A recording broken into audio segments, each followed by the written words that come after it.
乡亲啊，继续来看这两件拢甲死神来相闪身。先来看婚姻未了，这位69岁六轻的外包商，伫个停车场无注意到同事所驶的大货车等咧抹去，伊叫货车弄倒去了后，现就要叫大货车后轮交过再交过。伫迄个瞬间，大家拢想讲这声稳当无命咯。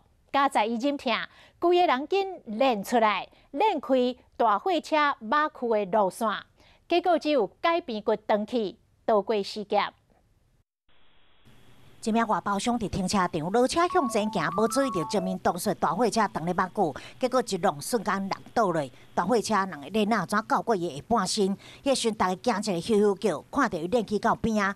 就伫这时阵，大货车嘛发现到弄到人啊，紧停落来查看。我头了就搞，我看迄我驶偌紧。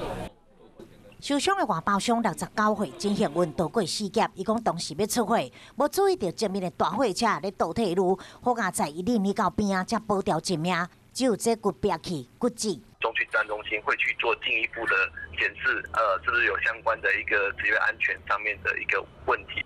婚姻官落工处认定是公安意外，会派人到意外现场勘查追究责任。外包商对这个角度看家己被告过前景，伊嘛感觉真好加载，伊有及时反省认对边去，才会当保掉性命。